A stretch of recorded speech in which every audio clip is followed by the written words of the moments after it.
My name is Otilia Ramirez and I am 62 years old. That night I clutched the small brown box against my chest as the waiter led me into the private room. Raphael's laughter reached me before the door even opened. Loud, confident, the sound of a man who believes the world was created to clap for him. He turned when I walked in, one arm slung around a woman I had never seen before, the other raising a champagne flute. "There she is. Mom finally made it," he said, grinning. "Tell me you didn't bring another one of your little sentimental trinkets." The long table was crowded with the kind of people who call themselves friends when the music is loud and the bills are paid by someone else. I smiled. I tried to steady my voice. "Just something small. A birthday should carry a little piece of home." He waved the waiter over. "Home is overrated. Sit down, Mom."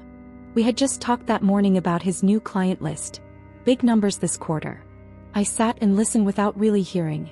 My fingers kept brushing the edge of the box in my lap. For 3 weeks I had worked on that pocket watch.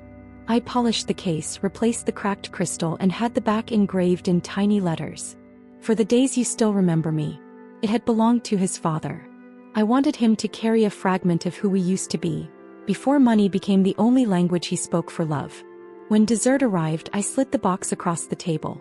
"Happy birthday, Raphael." He raised an eyebrow, tore off the paper, and flipped open the lid. The room went quiet for half a second. Then he let out a short, cruel laugh. "You fixed Dad's old junk." "Seriously?" "It's not junk," I said softly. He turned the watch in his hand, pretending to examine it. "Looks like something from a pawn shop." Then, smiling at his friends, he added, "Cheap trash." The box hit my chest before I saw his arm move. Wood splintered against the chair. The watch rolled across the floor, its face cracked again. I knelt, knees stiff, and gathered the pieces. The fracture had reopened, but the mechanism still ticked, steady and stubborn. No one spoke. A woman beside him hid a smirk behind her glass. Someone muttered, "Damn, that's cold." But no one moved. My voice came out small, as if it had been living inside me far too long. "You don't have to keep it," I said. Raphael leaned back, shrugging. "Relax, I'm not keeping it." Something inside me didn't break. It simply closed.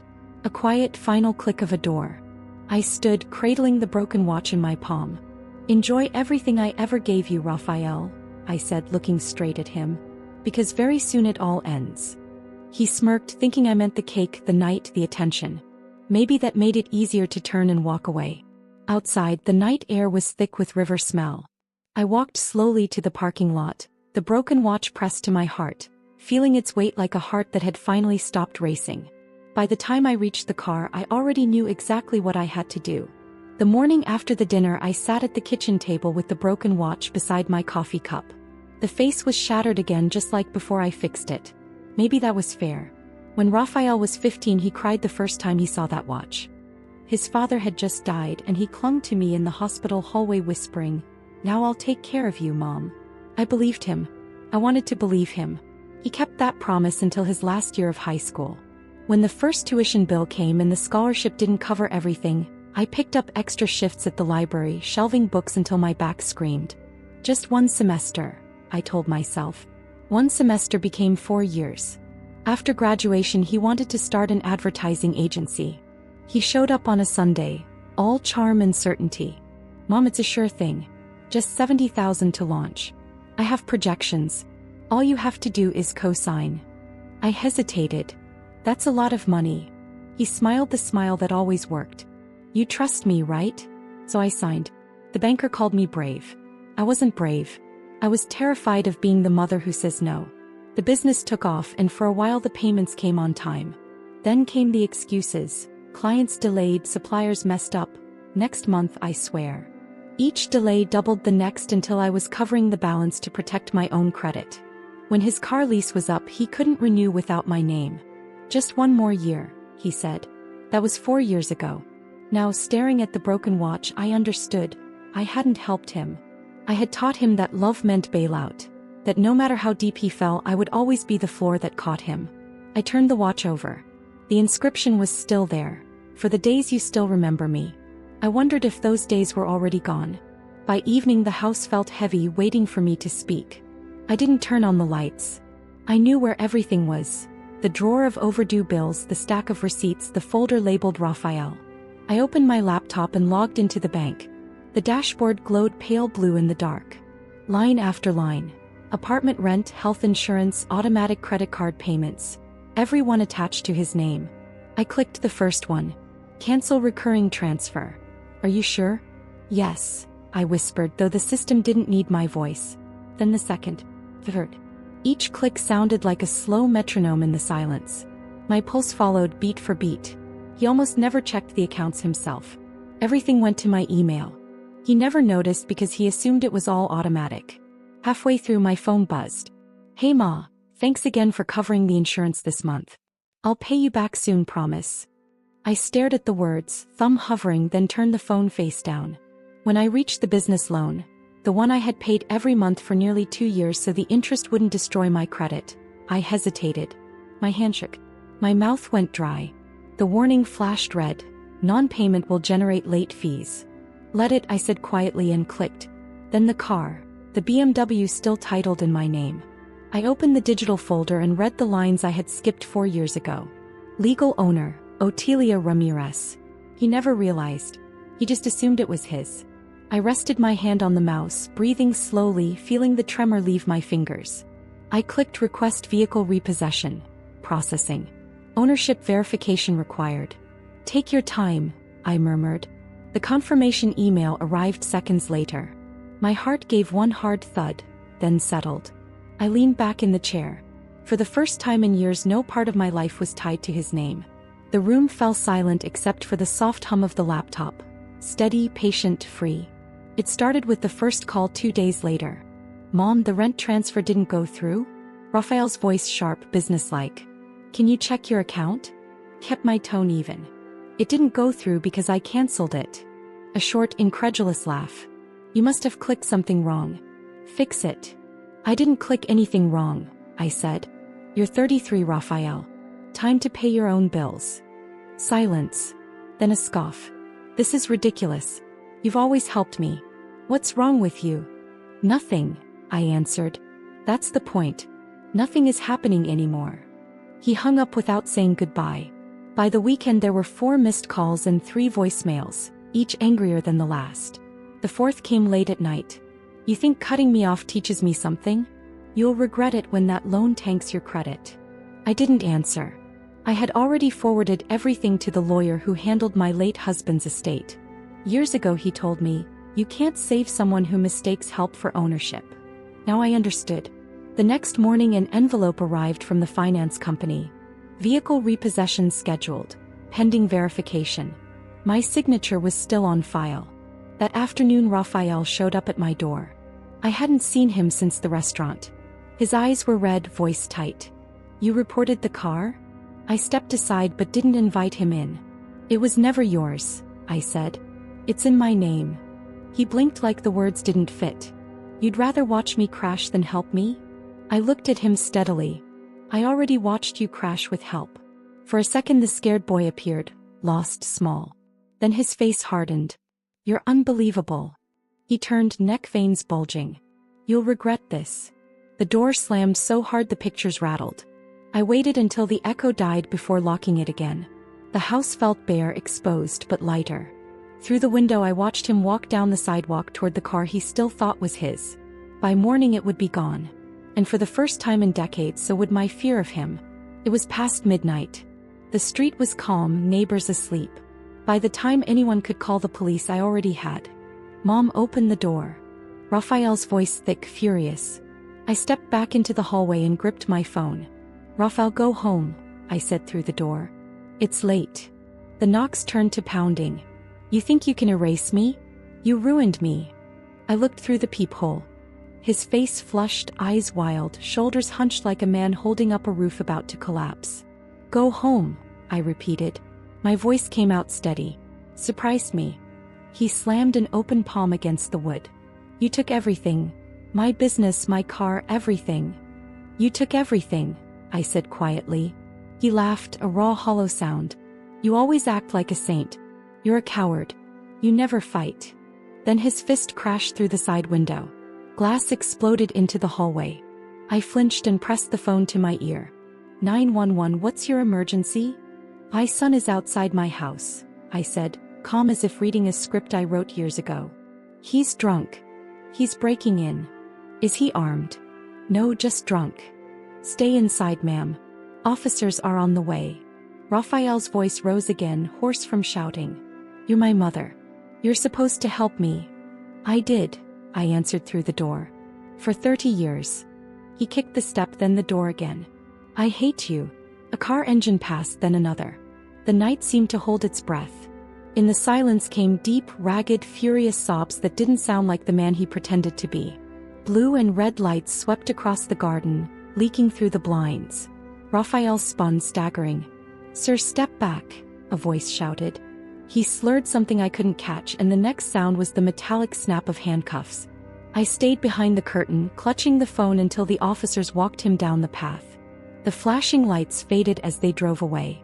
When everything was quiet again, I slid down the stairs and sat. My hands shook, not from fear. Tears came without warning, hot and relentless. I wasn't crying for Raphael anymore. I cried for the years I wasted believing kindness could fix cruelty, that money could buy decency, that love alone teaches gratitude. The house was still when I stood. It smelled of splintered wood, and the echo of his voice still floated between the walls.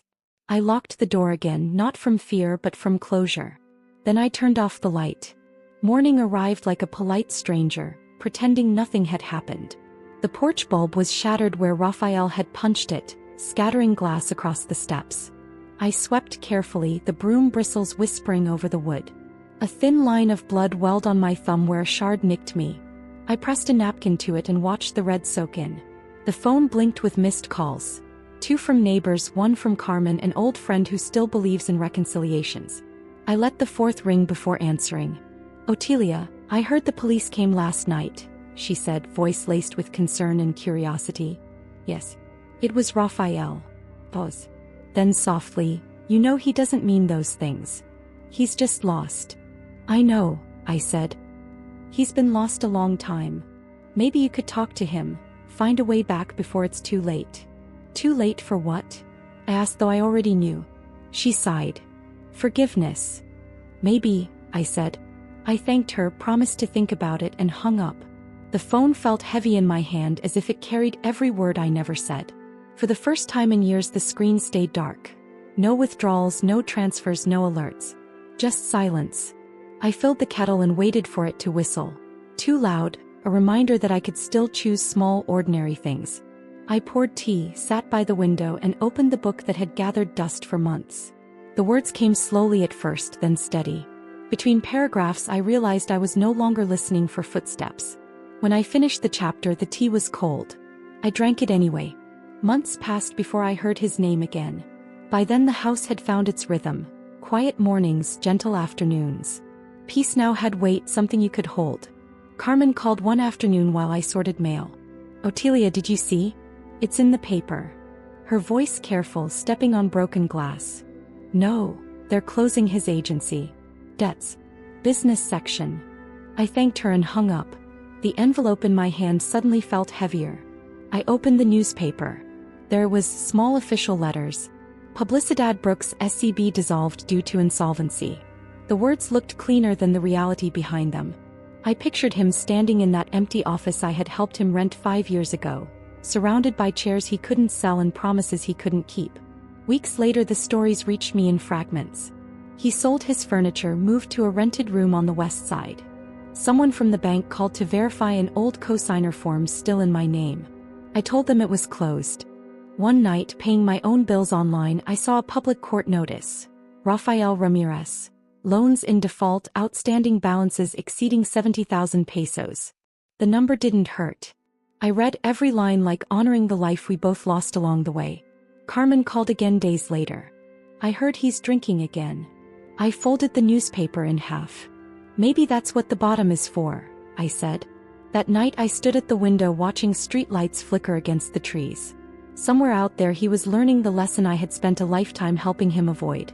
No one escapes the truth forever. I felt no triumph, only relief. The wind brushed the porch, touching the new bulb I had screwed in that morning. Its glow was steady, calm.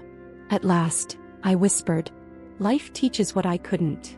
A full year passed before his handwriting found me again. The envelope arrived on a Tuesday, slipped between the electric bill and a grocery flyer. My name was written in shaky blue ink, familiar but trembling. The return address was a halfway house on the outskirts of Monterey. I sat at the kitchen table tracing the edges before opening it.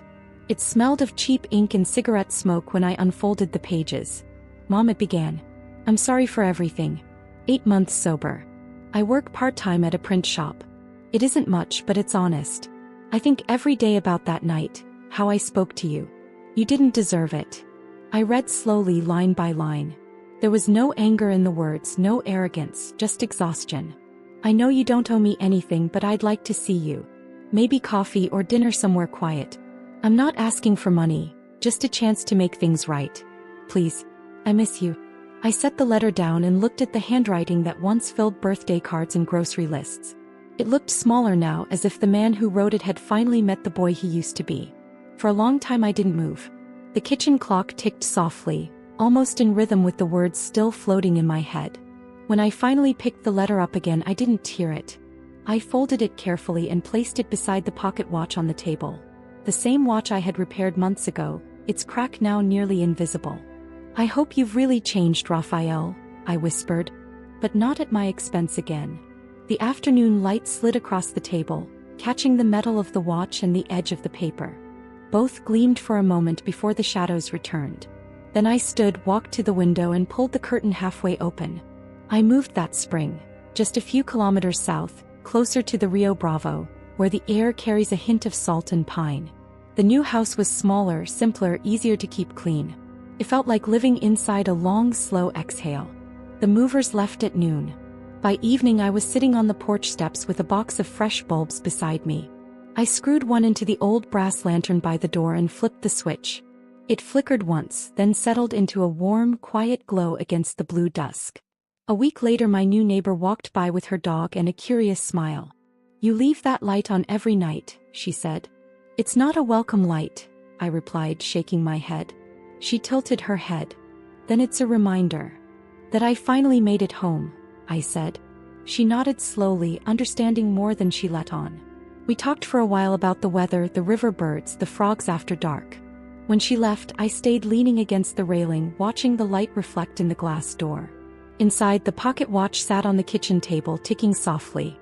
Its rhythm filled the little house like a heart that no longer had to run. I made a cup of tea, carried it to the porch and sat again. The night air felt clean, unhurried. Somewhere out there life was still noisy and unfinished, but here it was steady. The watch kept ticking, the light stayed on, and for the first time in my life nothing was missing. For recuerdos de Isabel.